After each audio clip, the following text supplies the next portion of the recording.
So this is Henry Frederick of NSBnews.net. We're here with County Councilwoman Joie Alexander from District 3 and representing Greater Port Orange and New Smyrna Beach. So Ms. Alexander, the budget was passed. Yes. Your thoughts on it? I think that we have obviously passed a very responsible budget. We went to roll back on 2 funds, but on 8 of them, we actually reduced them by the amount, 8%, that the property has been reduced.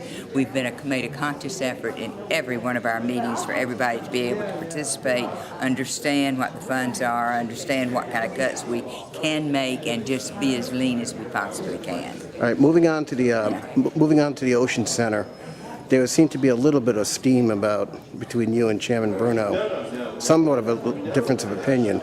Tell us about that. Yes, well, the thought there was to ask the county manager to look and see what the possibilities would be, and if it would be an advantage to having the marketing people from the CVB to go under... From the Daytona one or all 3? No, just Daytona. Just Daytona. Yes, to actually be under the umbrella of the Ocean Center and move them over there, separate them from the CVB, put them over there with the marketing person that we have at the Ocean Center in order to market meetings and conventions. Now, the tourism piece, they said they would still leave, with the CVB, but it would take the money that the CVB is targeting for meeting and conventions, move it to with their staff, with their persons doing that marketing, to the Ocean Center.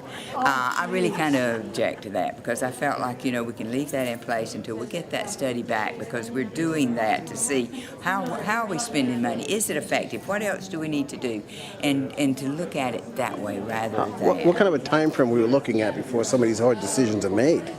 Like you said, it doesn't have to be made today. No, it really doesn't. And I just am not quite sure what's driving it.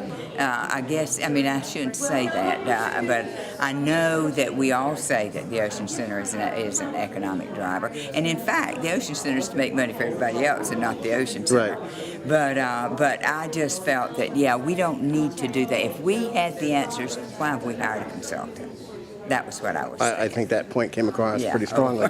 Now, issue number 3, the issue of the ranges for the 3 ad authorities, the salary ranges for the directors, pretty broad range of minimum to maximum. Yes, it is, and they're all 3 of them are different. It's based on the amount of money they're responsible for and the number of staff. We encourage doing it. In fact, we had talked about that mainly because I felt like there needed to be consistency, there needed to be fairness, there needed to be transparency, because these are public dollars. It's not tax dollars from our residents, but it's from the heads and beds. Well, it's still public money. Yeah, it's still public money. So we needed to have some type of process, and shame on us that we had not already established that process. Let me ask you this, as a District 3 representative, is there enough scrutiny or oversight of any or all 3 of these authorities to make sure this money is properly used? We do have an auditor who That's been the does biggest look at that. criticism. But I think, it is. And I think when we raised some of that today, too, when we talked about mileage and some other stuff. I guess what I'm getting at... We have not really been micromanaging, and we don't want to, but we want to set those guidelines, and we want to be able to have someone go in, look at it, audit it, and say, okay, this looks good. We are doing what we need to be doing. Well, maybe in conjunction with the auditor or aside from the auditor, has there been any discussion about perhaps looking at some overview programs that reflect on all 3 authorities, and if those programs are being met in terms of the mission, the overall mission of each authority?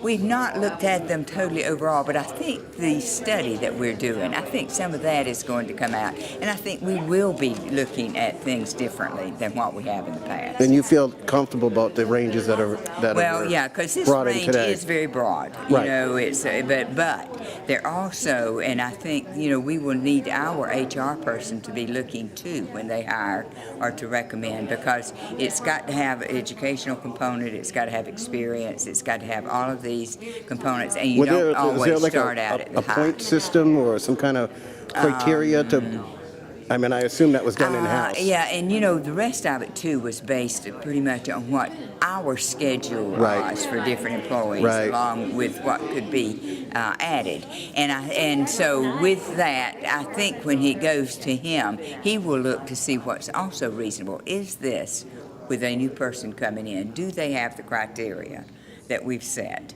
in order to determine that salary? How determined are you, as long as you're in your tenure here, with another, I guess another year to go, with maintaining the 3 separate Oh, that's ad by Florida authorities? statute. That is Florida statute, and I certainly think that each. But there has been talk about bringing them together. No, that is not something that I'm championing at all.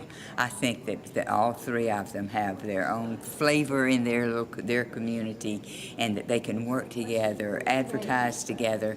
But I still think there's a very strong need to have each one focusing on a certain region. Well, for County Councilwoman Joie Alexander, this is Henry Frederick of NSBnews.net.